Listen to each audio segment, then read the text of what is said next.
কাল রবিবার, তাই ভাবলাম আজকে তোমাদের সাথে কাজু চিকেনের রেসিপিটা শেয়ার করি। তবে রান্নাটা কিন্তু বেশ তেলে ঝোলে হয়েছে। প্রথমে কড়াইতে পরিমাণ মতো সাদা তেল নিয়ে পেঁয়াজ বেরেস্তাটা বানিয়ে নেব। তারপরে কয়েকটা ছোট এলাচ ফাটিয়ে দিয়ে দিলাম।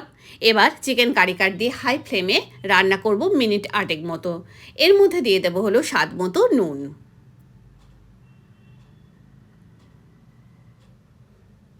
জানলায় কে এসেছে দেখো। এখানে দিলাম আদা, রসুন আর কাঁচা লঙ্কা বাটা। দুটো টমেটো আমি পেস্ট করে দিয়ে দিলাম। এবার দিয়ে দেবো হলো ফ্যাটানো টক দই। এর মধ্যে আর আলাদা করে কোনো জল দেবো না। এগুলো দিয়েই কষাতে কষাতেই মাংস সিদ্ধ হয়ে যাবে। স্বাদটাকে ব্যালেন্স করার জন্য কয়েক দানা চিনি দিলাম আর দিলাম হলো পেঁয়াজ বেরেস্তাটা। তেল ছাড়তে শুরু করে দিয়েছে। এবার কাজু বাদাম আমি আগেই ভিজিয়ে বেটে রেখেছিলাম, সেটা দিয়ে দিলাম। নামানোর আগে ওপর থেকে ছড়িয়ে দেবো কাসুরি মেথি।